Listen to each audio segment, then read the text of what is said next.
일단은 기본적으로 자가면역 질환은 100가지가 넘으며 정확한 원인을 모른다. 근데 주로 이제 증상이 나타나는 곳이 갑상선, 췌장, 부신, 내분비관, 적혈구, 피부, 근육, 관절들이 있다고 하는데 정말 무서운 게 진짜 모든 곳이 다 자가면역 질환의 대상이 될 수 있다는 게 진짜 무서운 부분인 것 같아요.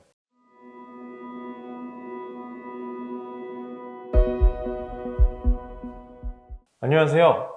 질병으로부터의 자유를 동경하는 동경한의원의 류호연 원장입니다. 오늘은 또 역시 나무위키로 자가면역 질환 문서를 같이 리뷰해 볼 거예요. 일단 저희 한의원에서 보는 혈관염 중에 하나인 베체트병이 자가면역 질환이라는 건 지난번 영상에서 말씀드렸죠. 자가면역 질환이라는 단어는 사실 일반인에게도 굉장히 친숙한 단어예요. 하지만 사실 많이 드러나 봤지 전문 용어 같은 느낌이라서 구체적으로 어떤 질환이고 어떤 종류가 있는지는 잘 모른단 말이에요. 그래서 오늘은 일단은 자가면역 질환의 나무위키 문서를 같이 한번 리뷰해 보면서 자가면역 질환은 무엇인지, 그리고 더불어서 동경한의원에서 치료하는 베체트병이라고 하는 거는 자가면역 질환으로서 어떤 특징을 가지고 있는지 한번 살펴볼게요. 그리고 당연히 나무위키만의 매력인 참신하고 흥미로운 드립들이 오늘은 어떤 게 있을지 한번 찾아보도록 하겠습니다. 자, 일단은 개요죠. 근데 자가면역 질환은 단어가 조금 어려운 이유가 이 면역이라는 단어 때문인데, 면역이라는 단어에서 역은 역병 할 때 그 역이에요. 내 몸을 아프게 하는 거. 그리고 면은 면죄, 면피처럼 무엇을 피하거나 막는 거를 말해요. 그러니까 면역은 내 몸을 아프게 하는 외부의 적을 이겨낸다, 피한다 라는 뜻이겠죠. 자가면역은 내가 나한테 그런 면역을 한다. 다시 말해서 내가 나의 일부분을 면역으로 착각해서 싸우는 걸 말해요. 그래서 본문의 설명처럼 인체 내부의 면역계가 외부 항원이 아닌 내부에 원래 내 몸에 있는 정상세포를 공격하여 생기는 질병, 이를 게임에 비유하자면 아군이 나를 적으로 인식해서 무차별적으로 공격하는 팀킬과 비슷하다.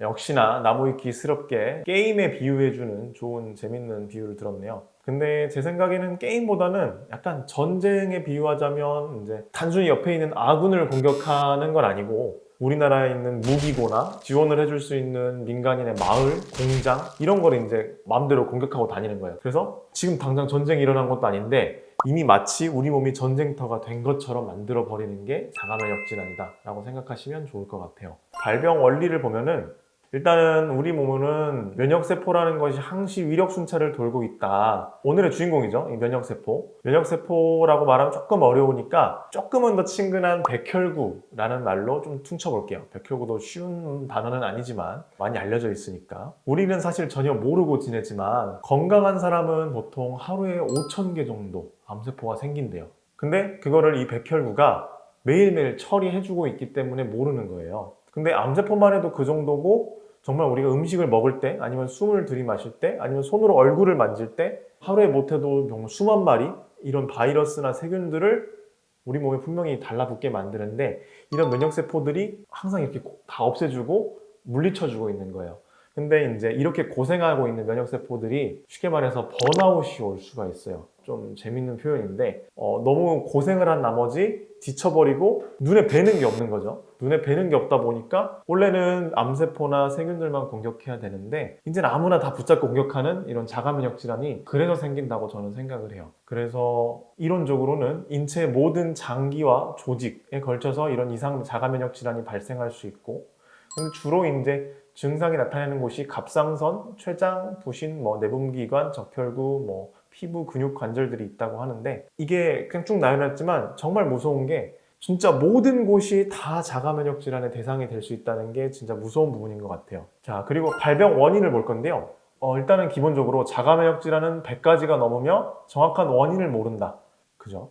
의학적으로 이렇게 원인을 알 수 없다, 왜 그런지 모르겠다 라는 말이 많이 나오면은 정말 현대의학적으로는 치료할 방법이 없다는 얘기예요. 그래서 지난 베체트병 편에서도 얘기를 했지만 자가면역 질환을 다시 한번 특징을 짚어드리면은 원인 불명, 전신 증상, 그리고 희귀성, 난치성이라고 할 수 있을 것 같은데요. 자가면역 질환은 일단 원인 불명이기 때문에 백혈구가 일단 난동을 부리고 있잖아요. 뭔가 이유는 모르겠지만 그래서 내과나 피부과에서는 어쩔 수 없이 스테로이드를 이럴 때 쓰는 거예요. 염증을 일단 멈추고 봐야 되니까. 그래서 스테로이드는 그런 거라고 생각하시면 좋을 것 같아요. 나중에 또 다룰 수 있겠지만 일단은 말썽 못 일으키게 잠깐 진정시키는 거예요. 그리고 나서 뭘 해야 되냐? 천천히 시간을 들여서 잘못된 행동을 교정시키고 잘못된 버릇을 고치고, 근데 문제는 스테로이드는 딱 거기까지만, 못하게 막는 것까지만 하다 보니까 미봉책이라 그러죠. 완벽한 치료는 불가능한 것 같아요. 그러다 보니까 이 자가면역 질환, 베체트병 이런 것들은 그래 스테로이드는 한계가 있다. 그렇게 한계를 느끼시는 분들이 이제 한의원으로, 동경 한의원으로 오시는 것 같아요. 그래서 한의원에서는 어떻게 치료하냐? 이런 번아웃이 왔다 그랬잖아요. 번아웃이런 이런 면역 기능들을 회복시키는 한약을 처방을 해요. 유명한 약으로는 공진단, 경옥고, 녹용, 사양 이런 들어간 보약들을 처방할 수도 있겠고, 제대로 치료하려면은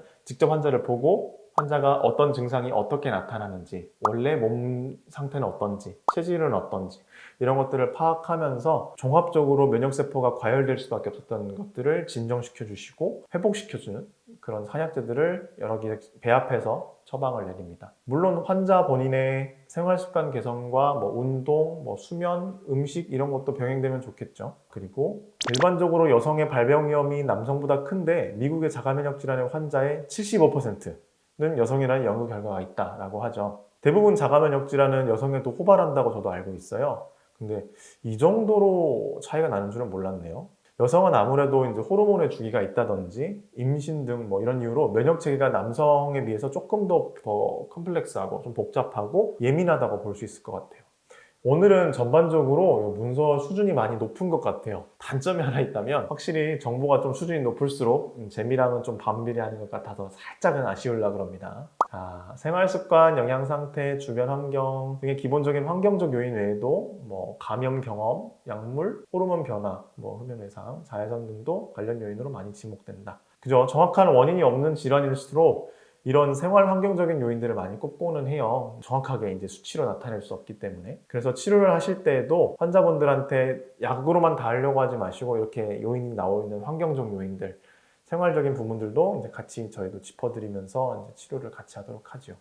자, 그리고 치료를 볼까요? 이 부분은 그러니까 병원에서 어떻게 치료하냐 이런 방법보다는 자가면역 질환에 관련된 이제 좀 흥미로운 내용들을 좀 다루는 것 같아요. 저희가 찾고 있었던 그런 내용인데, 자, 한 가지 자가면역 질환을 갖고 있으면 다른 자가면역 질환이 생기는 경우가 많다. 이거는 당연하지만 굉장히 신기한 부분이에요. 자가면역 질환이 일단 생겼다는 거는 그 환자는 면역 질환에 문제가 생길 수 있기 때문에 다른 자가면역 질환도 올 수 있다는 걸 알고 계신 게 좋고요. 다만 모든 자가면역 질환을 줄줄이 앓는 건 아니에요. 다 하나씩 다 겪을 수 있다 이런 거는 너무 무섭잖아요. 하지만 그래도 치료는 빨리 받아야 하나든 두 개든 다른 증상들이 생길 수 있는 것들을 예방할 수 있다는 거. 자, 그리고 이제 이 문서에서 가장 중요한 자가면역 질환에 해당하는 병은 무엇이 있는지라고 쭉 있죠. 진짜 많아요.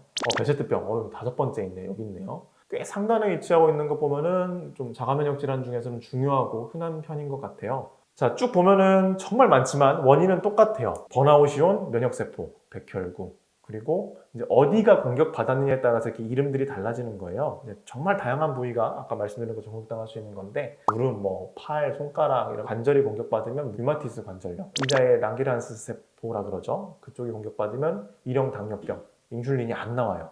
그래서 주사를 맞아야 되고, 대장 쪽이 받으면 크론병, 궤양성 대장염, 그리고 이제 베체트병은 이제 구강, 식력, 생식기 이런 쪽일 것이고, 그리고 탈모도 있어요. 남성형 탈모, 유전적 말고 자가면역 질환이라는 탈모가 있어요. 이런 경우도 이제 한의학적으로 치료를 많이 하는데 모낭이 공격받는 거죠, 이거 같은 경우는. 그래서 털이 빠져버리는. 그리고 혈관염이네요. 혈관염. 저희 동경한의원 자반증도 이 혈관염에 들어가죠. 혈관염도 원래는 일어나면 안 되는 염증이 내 몸의 내 면역세포에 의해서 공격받아서 일어나는 면역 질환이죠. 굉장히 많아요. 그래서 한 번쯤 읽어보시면 여기 아토피 있고 건선 있고 그레이브스병, 백반증 굉장히 많죠.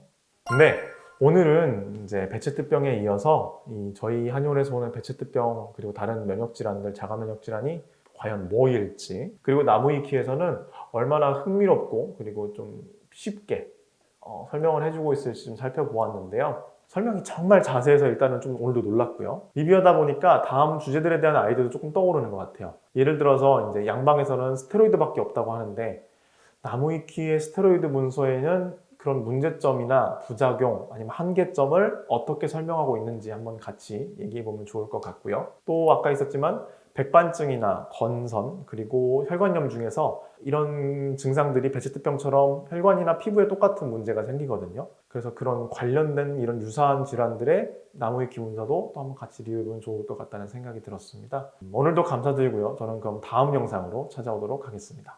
네, 감사합니다.